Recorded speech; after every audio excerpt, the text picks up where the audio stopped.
Good afternoon, everyone. This is technical session 11, Machine Learning in VR and Ergonomy. We have 6 papers to be presented here.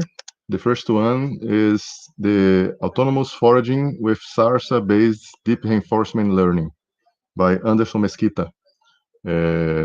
Let's get to it.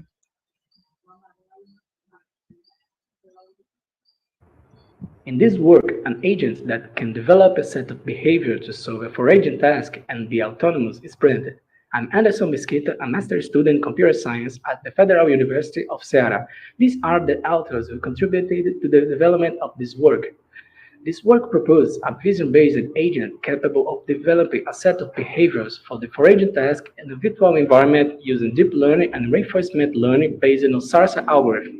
Our objective is to analyze how the agent develops some autonomy, creating behaviors based on what it sees without any kind of human intervention on it.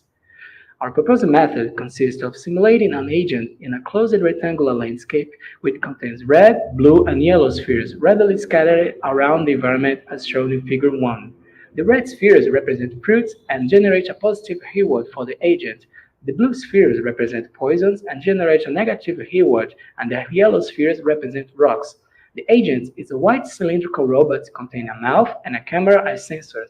When the mouth touches a fruit or poison, the agent eats that sphere and receives the reward. The objective of the simulation is the agent learns to eat only fruit and avoid poisons. The visual sensor is an RGB image of dimensions 32 by 32 pixels, as shown as example in the Figure 2. The agent can move forward and turn left and right. The architecture of the convolutional neural network used to map states of the environment for actions was inspired by the LeNet 5 architecture. In this network, we replaced the activation function ReLU with the function link ReLU. A dropout layer was also added between the completely connected layers. The network adjustable parameters are initialized using the SVR technique. The output generated by the network is converted into the probability distribution using the softmax function. These functions promote a good balance between exploration and exploitation.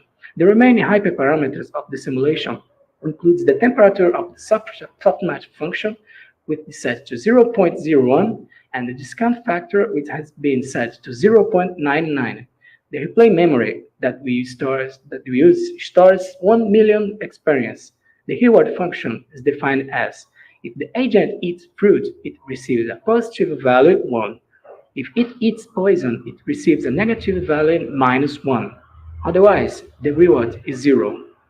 The linear rate used was 0.01. The network parameters were optimized using descent stochastic gradient. Each experiment consists of 30-hour run of the agent interacting with the environment. The number of fruits and poison is always maintained. 5 experiments were carried out where every minute the number of fruits and poisons eaten was counted. These data were used as performance measure plus the balance between the number of fruits and poisons eaten.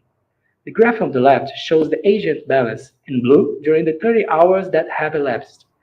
The orange curve describes the average balance. In the graph on the right, we have the number of fruits eaten per minute in blue, the number of poisons eaten per minute in orange, and the respective averages in green and red. In the first simulation, in the graph on the left, we see that the balance grows and stabilizes at around 500 minutes at a considerable positive value. At first impression, we have that the amount of fruit eaten is much higher than the number of poisons eaten, but we still cannot draw any conclusions based on the balance. The agents may still be eating a lot of fruit and poisons. It's not the behavior that the task requires. The graph of the right completes the information, showing that both the numbers of fruit and poisons grow and stabilize, but the number of poisons eaten is close to 0. The behavior of the agent reflected in the graphs shows that it can identify fruits and poisons and still manage to distinguish between them, giving preference to fruits. However, there is still a considerable amount of poison being eaten. This behavior is a reflection of the design of the sensors and actuators. It has been found that the agent eats poisons by accident. For example, when it is spinning and before it sees a very close poison, it eats the poison. Another problem that occurs commonly is the agent eats a fruit and then immediately eating a poison that was behind it, being unable to avoid it. The next experiments show a similar pattern in the behavior of the average curves. The difference between them is the initialization of the neural network parameters, the distribution of the fruits and poison, and the position of the agent. This showed that, regardless of the initialization of the parameters, no advantage is provided except for the time it takes the agent to learn and stabilize. A result complementary to all experiments is shown in Figure 8. One can see that evolution of the path that the agent takes during the simulation. As times go by, the agents trace path more frequently through the red circles representing the fruits, avoiding the blue circles, in the case the poisons. The evolution is shown from left to right in the image. In this work, an agent was introduced to solve a reinforcement learning problem using computer vision through the use of the convolutional neural networks. It developed a set of behaviors to explore the environment in search of fruit while avoiding poisons. All 5 experiments had the average curves behaviorally similarly, differing only in the speed of the evolution. In our methodology, we applied the SARSA algorithm. However, there is a condition in the algorithm that the network's parameters must be updated according to the current policy. The use of replay memory violates this condition because of its off-policy nature. The SARSA algorithm is on policy, and this violation causes it to be considered off-policy. We created a study base to understand how autonomy works in an agent using reinforcement learning to direct this study towards stronger autonomy. The next steps are to correct this violation in the algorithm and add more dynamics to the environment so that there are more different scenarios to work with and test the ability of the agent to adapt to this dynamism. Thanks for watching.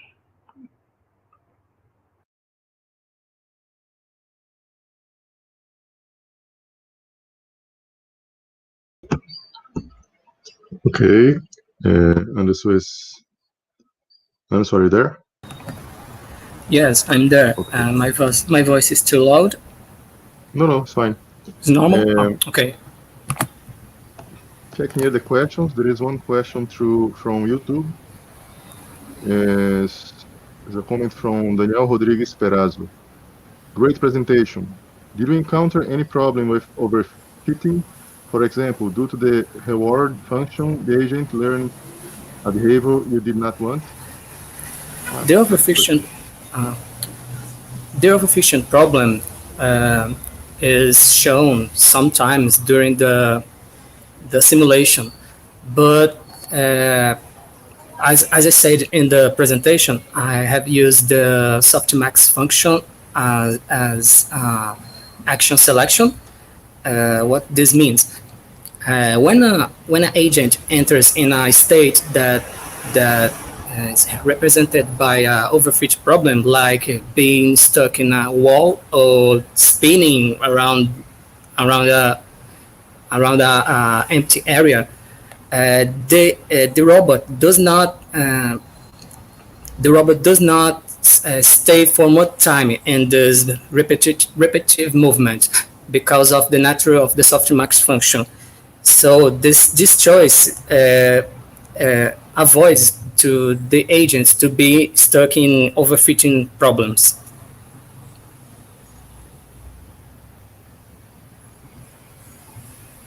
Okay, I'm checking if there is any more questions.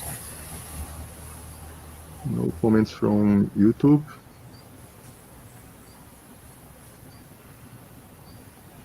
That seems to be it. I thank you for your time. And let's go for the next one then. The next presentation is helicopter visual signaling simulation, integrating VR and ML into a low-cost solution to optimize Brazilian Navy training by Antônio Luiz Carlos Doneda. Let's get to it.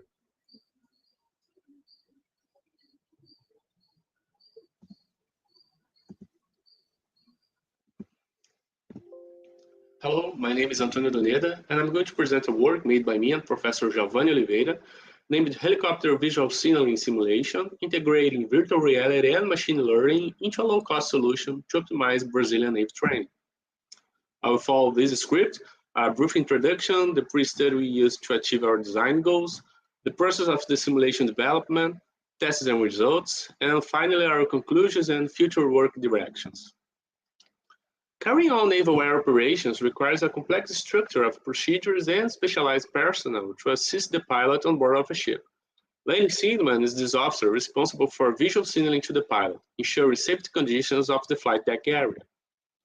In the Brazilian Navy, to become a landing signalman, there is a theoretical stage at the classroom, followed by a practice stage in land, and then in a ship. A real helicopter operation has a high cost in terms of financial resources, and it depends on weather and sea conditions to happen. The first contact a landing signalman has with the helicopter reveals low reaction skills to an unexpected helicopter movement. They must achieve some skill level before starting the real practice. We opted for the VR simulation as an instructional technique due to several advantages. Cost saving, it produces an immersive environment with various scenarios. It is possible to repeat, store, and analyze a given session. You have a blame-free environment where one can verify the consequence of his or her acts. You can have independence of weather conditions and independence of equipment and personnel availability. Before developing the simulator prototype, we mapped a series of assignments. First, we described its mission. We studied who is part of the flight deck team, what are their responsibilities, and how helicopter operations are performed. Secondly, we conduct a cognitive task analysis, which is a method used to study and describe reasoning and knowledge in order to understand the process involved. We designed a process diagram validated by a Brazilian Navy pilot, illustrating cognitive elements and their flow over tasks for each helicopter operation. We also conduct a survey with 15 instructors and 2 pilots from the Brazilian Navy Landing Signalman School. We captured information such as the most critical operations, the characteristics observed by instructors, the skills required to achieve better results at the practice step, and the most common visual signals mistakes performed. We used an HTC Vive VR system, which is considered a cost-effective, off-the-shelf tracking system for collecting ground truth pulse data. This VR system is also appropriate for 2 different simulation scenarios. For nighttime, the Vive controller should look like landing signalman is holding a wand as an extension of the arm. At daytime, the Vive tracker could be attached to the wrist, keeping the user hands-free. Following the premises of a low-cost simulator, we used the Unity game engine, Blender for 3D modeling, Unity assets as CREST for the ocean system, Final Root for the inverse kinematics of the landing signalman avatar, and Mixamo for the flight deck team animation. Using machine learning for recognizing visual signals and quickly applying these commands to the helicopter not only make the simulation more natural, but also allows the instructor to concentrate on other aspects of the trainee's evaluation. We use the Unity asset Mivri that has an artificial intelligence based on a deep neural network for gesture classification, whose input is the 3D motion path data sent by controllers and trackers. We created 2 data sets for Vive Tracker and another for Vive Controller, as they have different position and orientation. We performed 17 visual signals, each one being repeated 25 times. We achieved 99.15% of general recognition score. There is the percentage of the recorded gestures that were correctly identified by the artificial intelligence. The instructor uses an interface that allows to insert errors at the helicopter position movements, change the current scenario, and choose how to visualize the trainee avatar. We created 20 distinct scenarios. Each of them has a different helicopter starting point, type of operation, place, and time of the day. Tests were conducted with 15 experienced instructors from the Brazilian Navy Landing Signalman School. Each instructor performed the tests required for 4 randomized simulation scenarios. We also inserted errors through the instructor terminal, changing the helicopter position movement, aiming at testing the user reaction. Then they answered 3 questionnaires. This video shows an example of a takeoff operation at daytime on board of a ship. We evaluated presence by conducting 14 questions specified by the iGroup presence questionnaire. We compared our results to similar cases provided by the IPQ database regarding 4 parameters: general perception, spatial presence, involvement, and realism. The results suggest our simulator sense of presence is satisfactory. Regarding uncomfortable systems related to interaction in virtual environment, we used the VR sickness questionnaire. We conclude that fatigue was the most common symptom felt due to the constant gestures that need to be performed, and sometimes the arm has to be raised for several minutes. We decided to evaluate our simulator effectiveness using a subjective approach by applying a 5-point Likert scale questionnaire with 5 questions.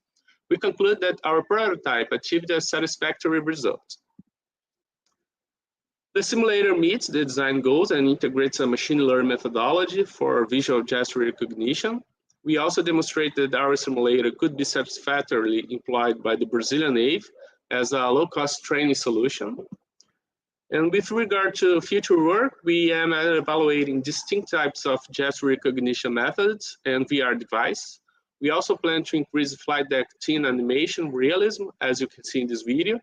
And we intend to ask for authorization to perform tests during the practice stage in a warship in order to measure how the skills and abilities acquired on the simulator could be applied in a real situation. Thank you for your attention.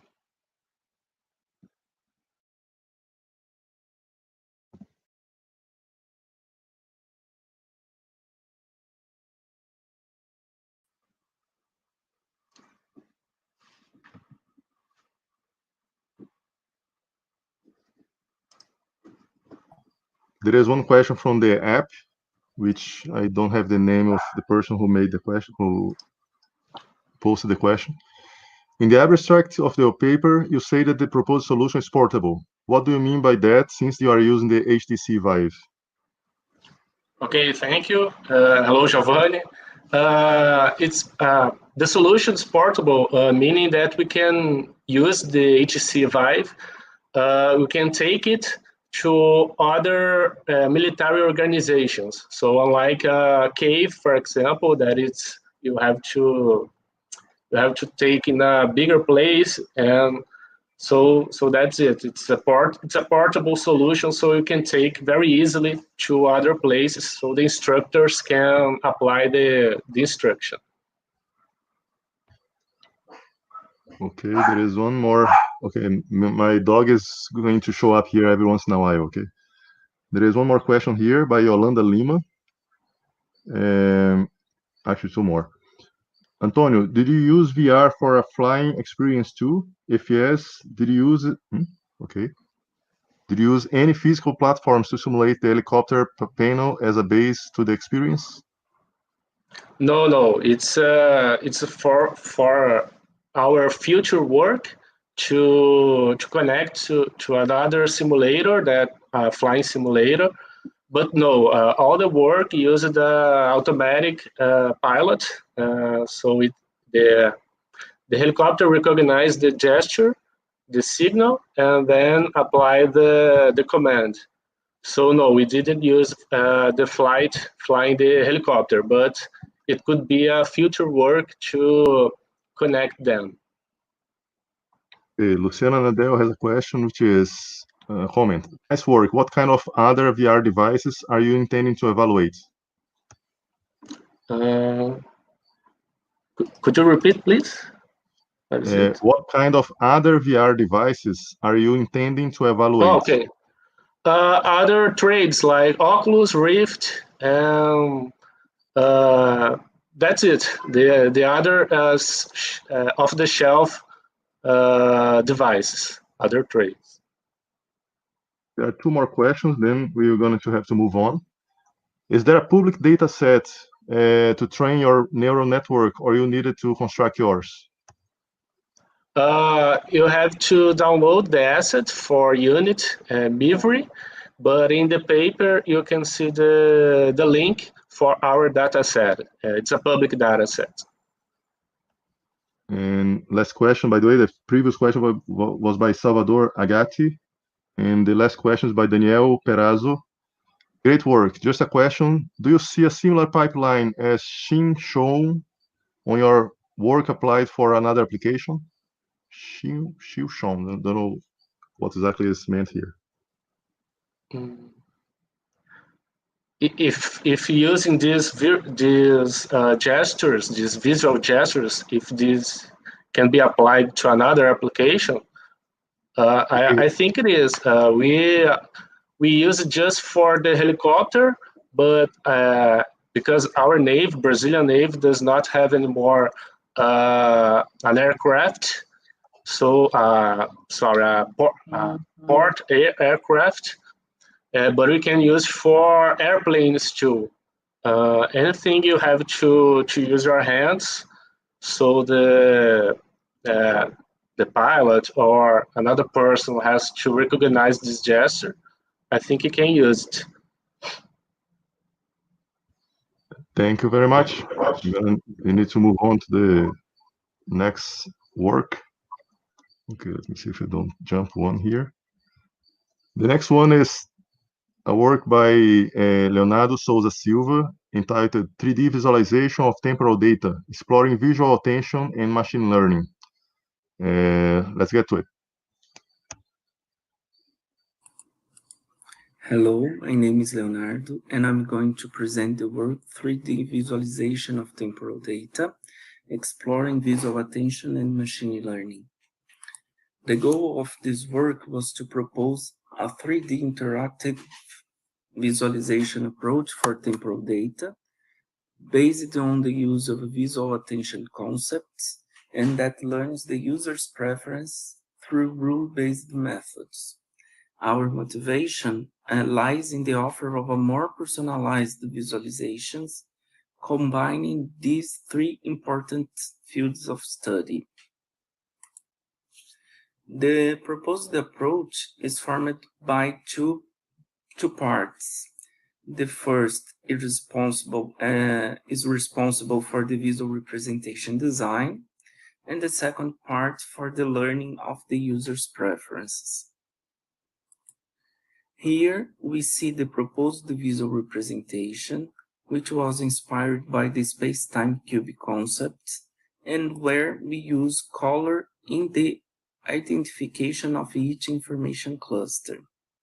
We also use simple shapes to favor the visual perception of the distinct information groups. We explored the pop-up effect from the bottom-up factors of visual attention in the definition of 4 different salient stimuli, which can be used to highlight relevant data. Here we have an example of the salient stimuli defined, and they are all described in details in the work. According to the approach, the data was organized and mapped into information clusters defined according to developers' and users' needs or requirements. So, the learning process is based on the evaluation of 64 variations generated for the proposed visual representation, combining the defined elements, color, shapes, and salient stimuli. The evaluation dataset goes through the frequent pattern growth algorithm, generating a set of rules that express the user's preference, and these rules might assist the developer in the decision-making process. In this work, we conduct a 2-phase experiment with 47 volunteers. Both protocols are previously approved by an ethics committee, and the experiment was conducted fully online due to the SARS-CoV-2 pandemic. 19 volunteers took part in the first phase of the experiment, and based on their answers, it was possible to identify in the rules 3 visualizations among the generated set. These visualizations are recognized as the most preferred for the group which participate of this phase of the experiment. Among the visualizations found in the rules, we select the most preferred and the less preferred for the second phase of the experiment. In this second phase, 28 volunteers collaborate, and they should perform a given task using 3 different types of visualization. Both selected visualization, the most preferred, the less preferred, and the current approach used to perform the task. In this case, documents in PDF format. Summarizing the obtained results, despite the good acceptance and good usability evaluation, when we consider the time spent to perform the task, in this particular experiment, the proposed approach had almost the same performance that the current approach normally used to perform the task. As we did not discount the time to transfer and load the visualizations in the experiment environment, we believe that this time of loading and transfer maybe there's affect the final results of the experiment. The results were considered very promising, and we believe that the approach can contribute to the development process of more personalized visualizations. We also perceive that the rule-based learning algorithm can contribute to increase the user's presence during the development process of the visualization tools. Future works involves experiments with larger groups of volunteers and the validation of the approach in a real application domain. I would like to thank you all for your attention and also invite you to read the work for further details. Thank you.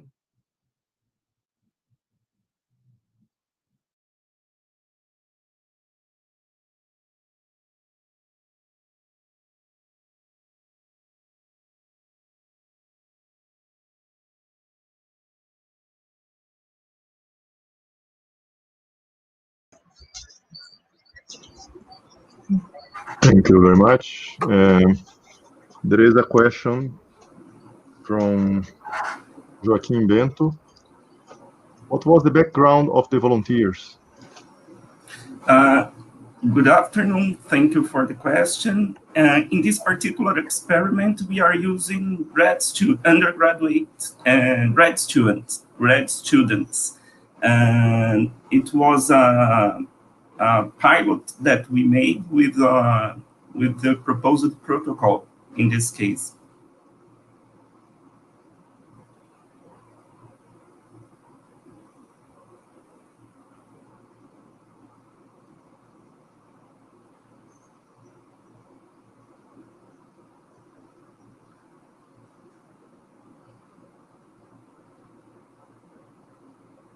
Oops, I was muted. There is some noise here, so I was cutting it every once in a while. I was checking here if there is some more questions in the app or here. There is no more questions. I think that is it then. Okay. Okay, let's go to the next one. Thank you very much. Thank you for the opportunity. The next work is entitled A Tracker Selection Model for Augmented Reality Applications by João Marcelo Teixeira e Verônica Teicrier from Federal University of Pernambuco. Let's go.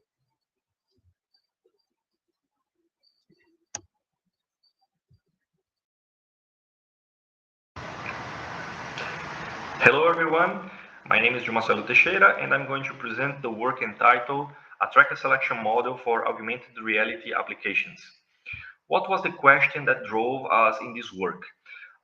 Basically, when we develop augmented reality applications, we work with two different areas, which are computer vision, related to the tracking part of the application, and also computer graphics, related to the rendering part. Since augmented reality applications can run in different platforms, such as virtual glasses, mobile phones, laptops, and desktop computers, each of these platforms has different computer capabilities. So there is no silver bullet tracking algorithm, that is capable of delivering the same performance in different platforms. Because of that, we have proposed in this work the OTS, which is the Object Tracking Switcher, comprising a decision model for choosing the most adequate tracking algorithms in real time. We are basically suggesting the most adequate tracker that delivers the best cost-benefit relation. So as comparison criteria, we have studied some reprojection error, ZNCC, mutual information, and SSIN. The problem with this comparison criteria is that only the first one uses ground truth information, so we cannot depend on that information, and for that reason we have used SSIN, which is the last one here. And why we use SSIN is that we have verified that it has a very close relation to the reprojection error, as shown in this graph. For the comparison criteria, we also calculate how to compare the speed up. So basically, we use combinations of tracking algorithms. For example, the reference one that we chose was the SIFT-SIFT combination, SIFT for extracting features and SIFT for detecting features. This table shows the mean execution times per feature for each tracking phase: detection, extraction, and matching. So the combination, we have 5 different combinations. We have used SIFT-SIFT, SURF-SURF, FAST-SIFT, FAST-SURF, and ORB. ORB being the most simple, the less computational complex one, and the SIFT being the most complex one. We have different warp functions that we can explore: translation, similitude, affine, homography. Since we are dealing with planar tracking, we decided to use the homography. And from homography, we can extract some information, some interesting information. So for example, from this red part here, we can extract rotation information. From the green part, we can extract translation information. And from the orange part, we can extract distortion information. So we based our work in 5 different parameters, which are rotation and scale, distortion, luminance of the scene, of the image, of the input image, and occlusion. Most of these parameters can be calculated from the homography and from some fancy calculations. For example, the occlusion is calculated using LBP, local binary patterns. In order to compare and to execute some comparisons regarding the parameters and the tracking algorithms, we have used a dataset available on the internet. This dataset is composed by images with low texture information, high texture information, and so on. So we have performed some comparison, some analysis regarding the 5 parameters and how they perform for different tracker combination. So for instance, if we vary the rotation, we can see that the fast-SIFT combinations together with the fast-SURF combinations are mainly on the bottom of the graph. So they do not deal well with rotation in some cases. For the scale part, most of them show a similar behavior with the fast-SURF and the fast-SURF and fast-SIFT presenting the worst results right here on the bottom of the graph. We have also analyzed the distortion parameter. Most of them show a very similar result. Regarding luminance, Also very similar result with very small differences. And regarding occlusion, almost every one of them shows a very similar performance. So how the proposed decision model works? We have analyzed how the S-sim varies with different cases of input images, and we have established a order for luminance test, scale test, distortion test, occlusion test, and rotation. We initialize the model using the 5 combinations of the algorithms, and when we pass each of the tests, we can eliminate some of the combinations of the algorithms, and based on a quality threshold that we define, we are able to choose the best algorithm that has the least complexity, the least computational complexity, and is capable of delivering that quality threshold that was defined. So we have performed an analysis, and what we got was that there's a strict relationship between the error threshold and speed up. If you increase the error threshold, you can get a higher speed up using our approach. This is the mean execution time per frame for each of the tests that we perform. We are able to see that the occlusion one is the highest, the most complexity one. But in this work, we were able to propose the decision model. In the decision model was capable of optimizing the tracking quality versus the computational demand that was required.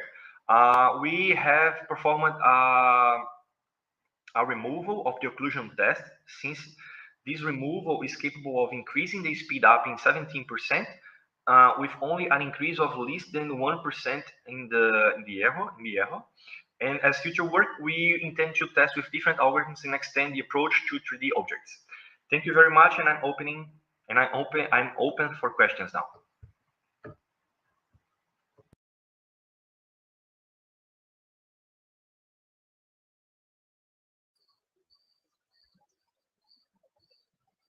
Very nice work. Question from the public? Down here in the comments.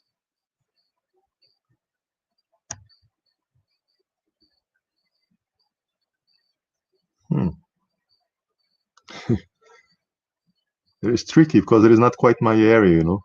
So I don't have much to contribute myself. Sorry, my mic is on mute because there's chaos here. Sure. Yeah, I have to do that every once in a while when the dog here gets crazy with some in the neighborhood.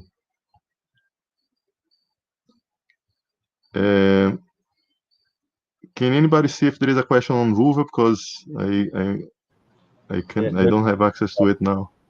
There's not. No way. Yeah. Yeah, it's a bit tricky because it's not quite my area, so I don't have much to comment myself. But it is interesting work.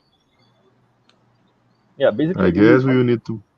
Yeah, basically we wanted to have a solution that was capable of saying which tracker was the best suited one for a specific scenario. So that's it, the job. Yeah, it's very nice. Okay, hold on a second. Yeah, there is a question here from Daniel Perazzo. Great work. Just a question. Did you think about using other feature descriptors aside from SIFT and FAST? Yes. The idea was to use similar or very similar trackers with similar results. So the initial idea was to use trackers like that, but different trackers are not discarded, but just to for the near future, not now. Thank you very much. We'll move on then. The next work is Ergonomic Analysis Supported by Virtual Reality, a Systematic Literature Review by Adailton Silva and other authors. Let's watch it.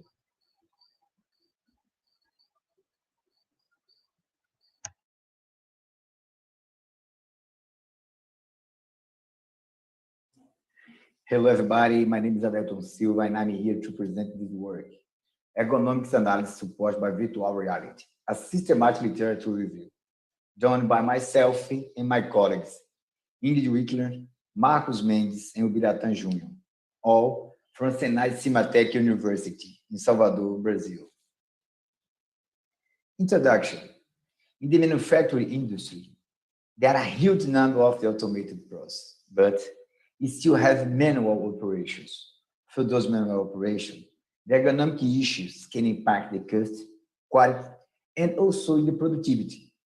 In this way, the early detection of those issues is important to mitigate the cost and time to solve them. Virtual reality technology must be used as a tool to support in this analysis. Based on that, the objective of this work is to perform a systematic literature review about the application of the virtual reality for ergonomic analysis in the workplace. Methodology. As a methodology, we did a search in the same specific scientific database, looking for answer two questions. The first one, what is the state of the art related to the application of the virtual reality as an ergonomic analysis tool? And the second one, what is the opportunities and limitation in this application? In this picture here, you can see the flow that was covered to select this study. We start, define the keyword, and then also define the criteria and filter to refine and improve the search. In the end, 12 articles were selected and a deep analysis was performed in those articles. The result of this analysis, we're going to cover in the next slide. For the first question, state of the art, we summarize in this table all findings where is split in the column important information from each study analyzed. You can see the different application, type of the industry, math, hard and software. Still in the first slide, we highlight some important information. The P chart shows 55% of the whole study have the automotive industry in it. And the second picture, the top hardware presented in those studies, head mount display, kinematic sensor, and of course, the VR glass. Go to the second questions, opportunities and limitations. In opportunities, use a virtual reality for ergonomic analysis. You could spend less money compared with the physical analysis. And we also have more flexibility to running many different simulations. Time to complete this analysis should be reduced, and we have a safety place to perform these studies. Limitation. Top limitation that was found for us was lack of data related to the small part assembly. This kind of activity had a big impact in the ergonomic condition, but was not covered in the study that we analyzed. For the second one, no study focused on the product development stage. All work that we revised had the focus on the current process or in the current parts assembly. As I said in the beginning of this presentation, the early detections is important to reduce the time and cost to fix the issues. And in the product development stage is the right step to do that. As a final consideration, we saw that the virtual reality has been used as an ergonomic tool in the diversity of the industry. However, further research is needed in order to explore a specific application, like the small part assembly analyzer, and also ergonomic risk assessment during the product development stage. Here, you can see the reference used to complete this work. And I'd like to say thank you, SVR team, for the opportunity.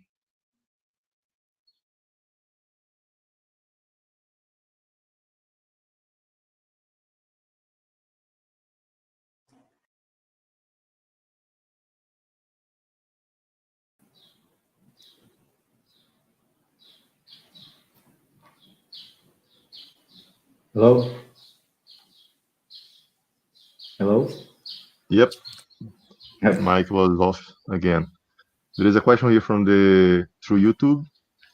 In your opinion, is it possible to extend ergonomic results to industrial AR applications? Yes, of course. As I showed in the material, you can see that there are the spread number of the industry applying the VR application. I don't know if it was possible to show in the material, but weld industry and civil constructions already use the virtual reality as a tool for understanding the ergonomic condition. And then I think you can go further in this application and also understand better the benefits of the virtual reality as a solution to analysis.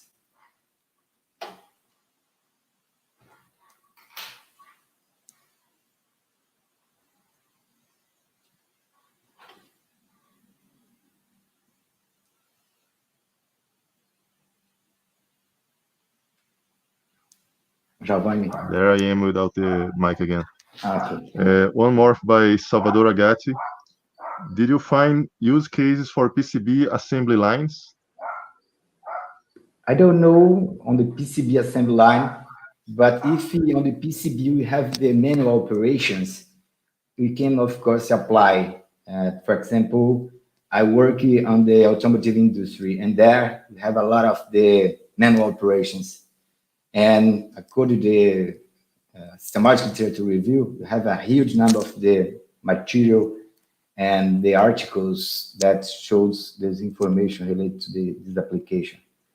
I don't understand better the PCB assembly line, but if you have this kind of the characteristic, you can use, of course.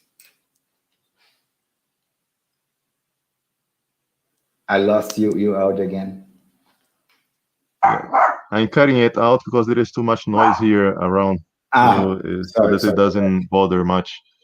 Okay, there is one more by Yolanda Lima. There are two questions actually. One by Yolanda Lima is, do you have plans to go deeper into the use of virtual reality in ergonomics applications? What would be the plans? Yes, thank you, Yolanda, for the questions. Yes, I have. The idea is go into the application for the product development stage. As I mentioned in the conclusion, this is an important part of the process, and there you can find the issues, ergonomic issues. And the idea is go further in this way and try to use as an opportunity to improve the products in the developed stage. There's one more by Alexandre Henriquez. Great job at Ailton. Excuse me? He's my friend. Okay. Great job. It's not a question, actually. This study can be explored in several industrial applications in countries with intense labor work. It's more a comment. What's the comment? Okay, Thank you. Thank you, buddy. I thank you for your time. You go on to the next one. Thank you. Which is the last, actually. Right on time so far. The next work is virtual reality and human-centered workplace design, practices of workers and ergonomists by Sebastian Chevreau. Oh, sorry, I won't know how to pronounce your last name. Chevreau or something like that. Let's get to it. Let me present you our paper called Virtual Reality and Human-Centered Workplace Design, Practices of Workers and Ergonomists.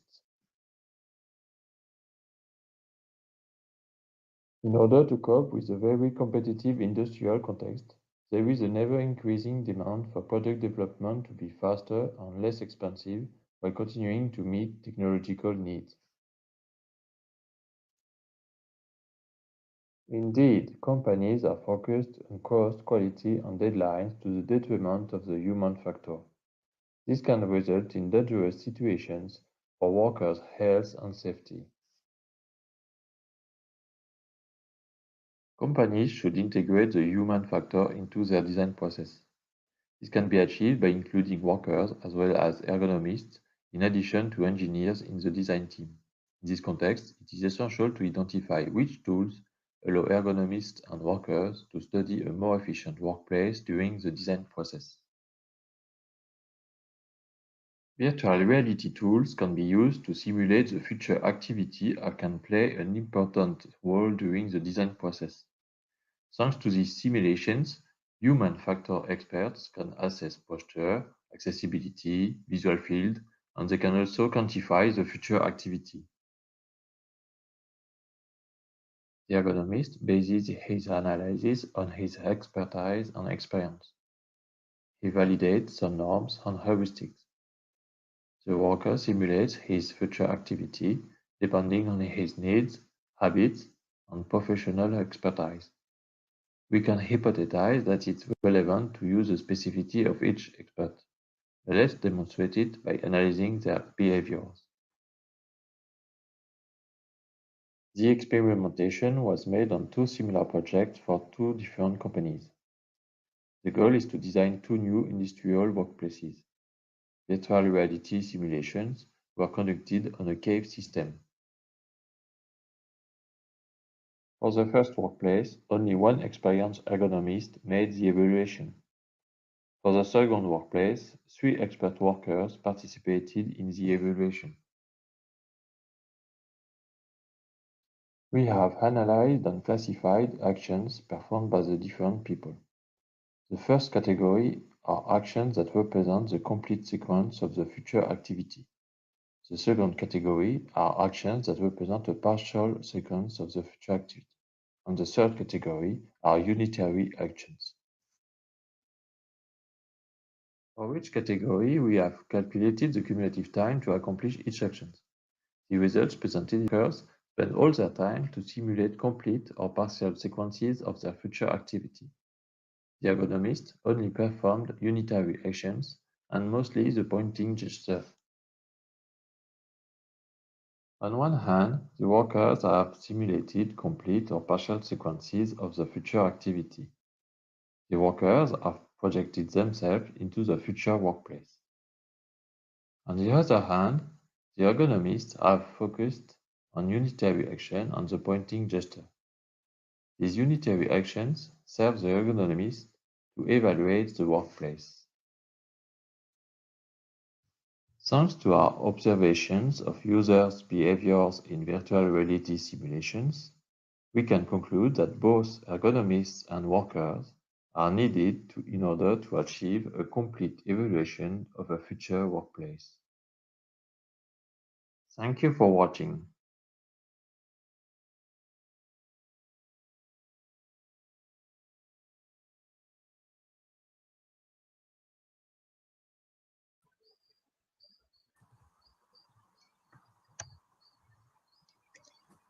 Thank you very much.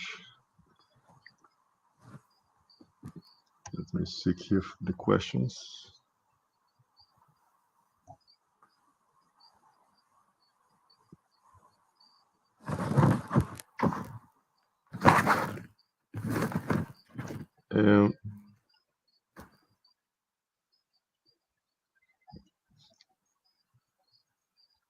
About the ergonomy, I saw that you use a cave, a 3-wall cave, right?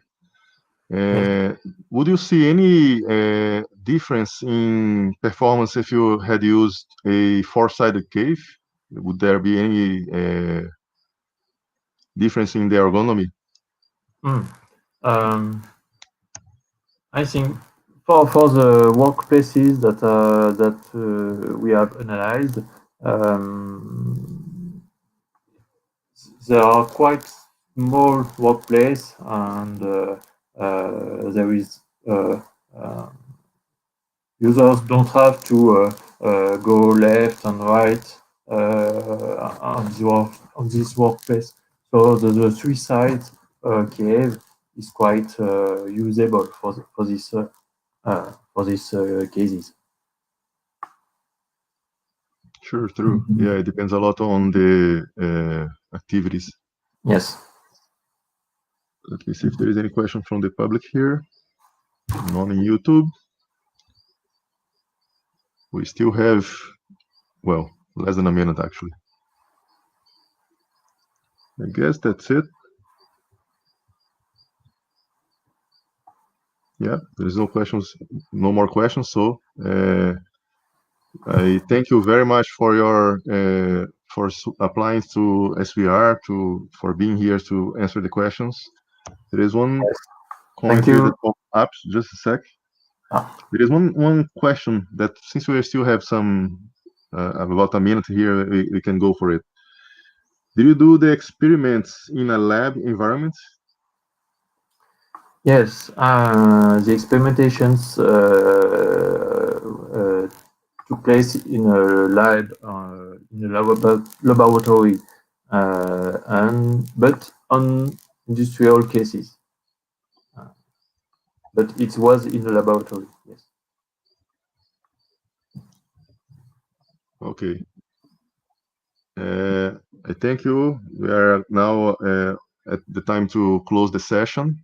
Thank you. There is a break now until 5:30, and then there is a one more keynote speech. So I invite everyone to join the next session, the IS5. Thank you very much for the participation of everybody. And this closes our session, and see you all later. Bye now.